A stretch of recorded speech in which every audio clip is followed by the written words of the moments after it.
Alrighty, another day, another human weaponry. However, this one is the last one currently available. The author is currently on hiatus for the story, so please don't annoy them for new chapters. They have the reasons, and they will release one when they can. And when that happens, we'll be on it like a pack of Karens on a misspelt sign. But fear not, I would not let you go without dessert for the morning crew. Tomorrow will be something new. So keep your eyes and ears open for it. I just want to give a quick thanks to the Tier 5 channel members and patrons. Bob the Dragon, Data Magnet, Sergeant Puma, Cat Crab Lobster, and Duck Machine. Thank you very much for the support. It is much appreciated. Anyways, on to the story. Human Weaponry, Chapter 18, The Question. So, it was a meteor shower that put the station into lockdown. Yes. And that knocked out the human ship's superluminal communication systems. Correct. It just, doesn't make a lot of sense, Osus. Meteorary stations have point of fence for debris. They have long-range sensors for items for weeks until they get in range. Every exchange of this awful conversation made me wish that the humans had given me more detail to make the deception believable.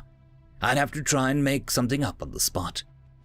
Well, they told me that whatever method they used for FTL malfunctioned and brought the debris near the ship from earlier targeting practice with it, which then crashed into the station as they came out of FTL. What about all the station crew that described it as an attack? That the humans aboard the station all retreated into the ship quickly, and that alarms were blaring. The debris was behind the human ship, detected moments before they struck. They made an emergency detach to get out of the way. Unfortunately, some of them still connected, resulting in the communication system being down. The station's crew would have immediately moved to bulkhead panic rooms. The rink bureaucrat sitting across from me silently looked at me after that statement. Well, he focused on me. They didn't have eyes. It was slightly unnerving, as small sensory tendrils on his face moved in my direction like they were trying to escape his body and attack me. So, these humans have a radius-based FTL that is inaccurate enough that it brought debris along with it, behind the craft. I had subconsciously been making myself smaller in my seat. Yes, they're newly spacefaring. Then, why did you describe it as a meteor shower? I thought it got the point across and was easier to say than malfunctioning FTL drive brought debris along with the ship, which then hit the craft and station, causing damage. Look, Osus, I know we'll never meet again, but next time you get debriefed, can you just tell them exactly what happened first, so that they don't have to interrogate you?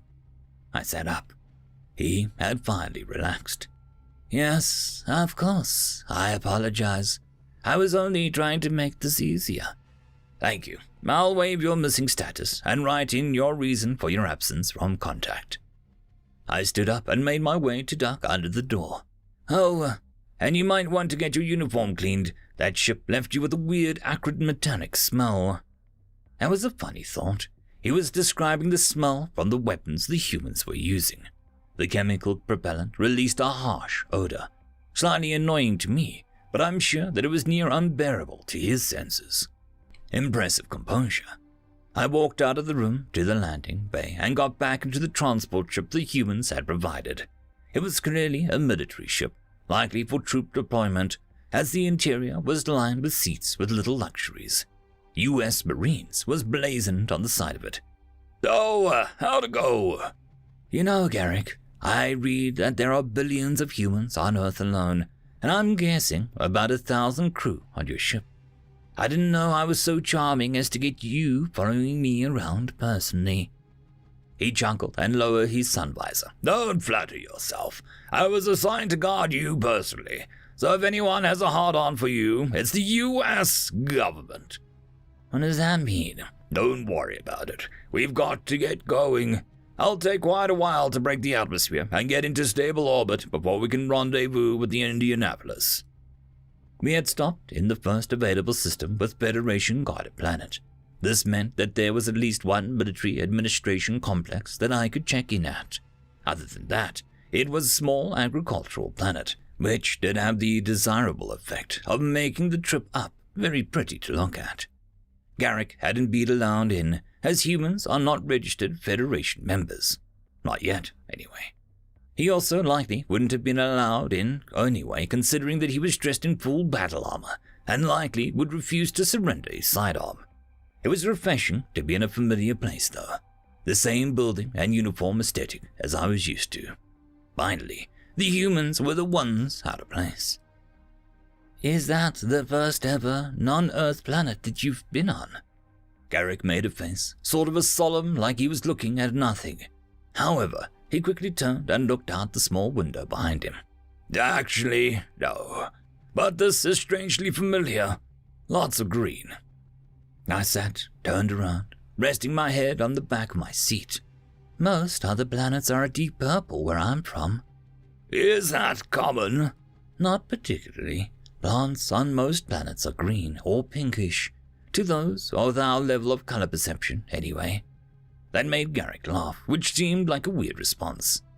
What's so funny about that? Oh, I'm just imagining what we'll look like if we were given pink camouflage uniforms. Pink uniforms would be funny. Well, yeah, I guess. All of our camouflage is greens, browns, and tans, sometimes blues. Pink is considered a, childish color. Human culture is weird. You have no idea. I managed to fall asleep on the rest of the trip out of the atmosphere. Garrick lightly shook me awake as we were beginning docking with the cruiser. The gentle hum of the air purifier in the transport knocked me right out. The back wall of the transport would lower down when opened, creating a ramp to exit. We were standing in the front of it, waiting for it to open. You make noises when you sleep. What? You were making a soft buzzing sound, like a purring. I don't do that, he shrugged. Just telling you what I heard. The transport stopped with a thud, and the pressure equalized for a few seconds before the ramp opened, leading down to a familiar hangar than I'd been in before. Captain Vox wanted you to report to the bridge as soon as we returned. Do you remember how to get there?